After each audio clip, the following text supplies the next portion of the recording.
ಏನೋ CM DCM ಮಧ್ಯ ವರ್ಗಾವಣೆ ಸಂಘರ್ಷದ ವಿಚಾರ ನಡೀತಾ ಇದೆಯಲ್ಲ, ಇದಕ್ಕೆ ವಿಜಯೇಂದ್ರ ಕೌಂಟರ್ ಕೊಟ್ಟಿದ್ದಾರೆ ಡಿ.ಕೆ. ಶಿವಕುಮಾರ್ಗೆ. ಏನಂತ, ಈಗ ಆಗಿರೋದೆಲ್ಲವೂ ಕೇವಲ ನೆಪ ಮಾತ್ರ. ಮುಂದಿನ ದಿನಗಳಲ್ಲಿ ಮಹತ್ತರ ತಿರುವು ಸಿಗುತ್ತೆ ಈ ಪ್ರಕರಣಕ್ಕೆ, ಈ ಟ್ರಾನ್ಸ್ಫರ್ ವಿಚಾರಕ್ಕೆ. ರಾಜ್ಯ ರಾಜಕಾರಣಕ್ಕೆ ಈ ಇಂಜಿನಿಯರ್ಗಳ ಟ್ರಾನ್ಸ್ಫರ್ ವಿಚಾರವೇ ದೊಡ್ಡ ಟ್ವಿಸ್ಟ್ ಅನ್ನ ಕೊಡುತ್ತೆ. ಕ್ಲೈಮ್ಯಾಕ್ಸ್ಗೆ ಬರುವ ಮುಂಚೆಯೇ ಏನೇನು ಬೆಳವಣಿಗೆಗಳಾಗಬೇಕು ಅವೆಲ್ಲವೂ ನಡೀತಾ ಇದೆ. ಸ್ವತಃ ಸಿಎಂ ಅವರೇ ಇವತ್ತು ಹರಿಪ್ರಸಾದ್ ಮನೆಗೆ ಭೇಟಿ ಕೊಟ್ಟಿದ್ದಾರಲ್ಲ. ಏನ್ ಅನ್ಕೊಂಡಿದ್ದೀರಿ, ಯಾಕೆ ಅನ್ಕೊಂಡಿದ್ದೀರಿ ಇದನ್ನ? ನೋಡ್ತಾ ಇರಿ ಮುಂದಿನ ದಿನದಲ್ಲಿ ಯಾವ ರೀತಿಯ ಬೆಳವಣಿಗೆಗಳಾಗುತ್ತೆ ಅಂತ.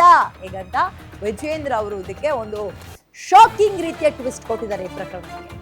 ಸಿಎಂ ಡಿಸಿಎಂ ನಡುವೆ ನಡೀತಾ ಇರುವ ವರ್ಗಾವಣೆ ಸಂಘರ್ಷದ ವಿಚಾರಕ್ಕೆ ಹರಿಪ್ರಸಾದ್ ಅವ್ರ ಮನೆಗೆ ಅದಕ್ಕೆ ಭೇಟಿ ಕೊಟ್ಟಿರೋದು ಸಿಎಂ ಸಿದ್ದರಾಮಯ್ಯ ಅಂತ. ಇವೆಲ್ಲವೂ ಕೂಡ ನೆಪ ಮಾತ್ರ. ರಾಜ್ಯ ರಾಜಕಾರಣದಲ್ಲಿ ಮುಂದಿನ ದಿನಗಳಲ್ಲಿ ಮಹತ್ತರ ತಿರುವು ಪಡೆದುಕೊಳ್ತಕ್ಕಂಥದ್ದು ನಿಶ್ಚಿತ. ಆ ಕ್ಲೈಮ್ಯಾಕ್ಸ್ಗೆ ಬರ್ತಕ್ಕಂಥ ಮುಂಚಿತವಾಗಿ ಇವೆಲ್ಲ ಬೆಳವಣಿಗೆಗಳು ನಡೀತಾ ಇದೆ.